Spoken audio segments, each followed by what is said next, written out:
A quiet morning in Tohoku. March 11, 2011. It was just another Friday along Japan's northeast coast. Children were in school. Office workers sipped tea at their desks. At the Fukushima Daiichi nuclear power plant, engineers performed routine checks. But at 2:46 p.m., the Earth struck first. A magnitude 9.0 earthquake, the most powerful in Japan's recorded history, erupted off the coast of Tohoku. Buildings in Tokyo swayed over 370 kilometers away. Roads cracked. The power grid flickered. At Fukushima, the reactors shut down automatically, just as they were designed to. But what came next was never part of the plan.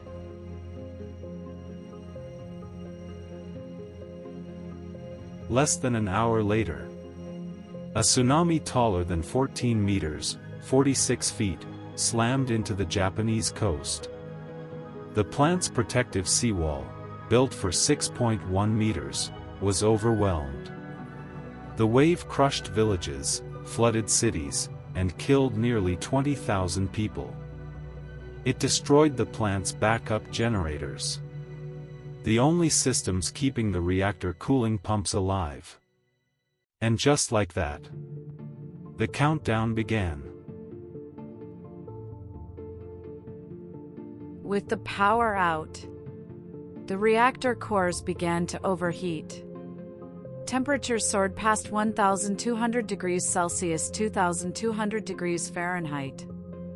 Hydrogen built up inside the reactors. Water evaporated. Fuel rods melted. On March 12, the first hydrogen explosion blew the roof off Reactor 1. March 14, Reactor 3 exploded. March 15, Reactor 2's containment was breached. Then Reactor 4 ignited. The skies filled with radioactive steam. Sirens screamed. Helicopters dumped water from above. Fire trucks lined up like soldiers at war. But it was already too late.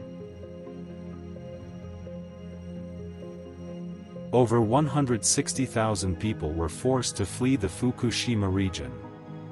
Many would never return. Crops were poisoned. Livestock abandoned. Fishermen saw their oceans turn toxic. Children were scanned for radiation. Entire towns became ghost cities.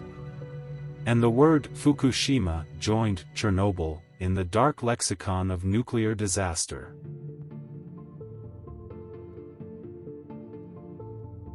As the world watched in horror, dozens of plant workers, later called the Fukushima 50, stayed behind, risking death to stabilize the reactors. They entered radioactive zones, manually opened valves, braved fires, darkness, and radiation to prevent a full-scale apocalypse. Many were exposed to lethal doses of radiation. Some died. All are remembered. The fallout and the fight back. Radiation spread to air, soil, and sea. The Japanese government expanded exclusion zones. Water used to cool the reactors had to be stored, over 1.3 million tons of it, still being handled years later. Billions were spent. Politicians resigned. Protests erupted across Japan. And confidence in nuclear power plummeted globally. Yet Japan endured. Years later, some towns near Fukushima have reopened. But others remain frozen in time. Abandoned schools. Overgrown playgrounds. Empty homes full of photographs and silence. The reactors are still being decommissioned, a process expected to last 30 to 40 years. And debates rage on about how to handle the radioactive water, the nuclear waste, and the human cost.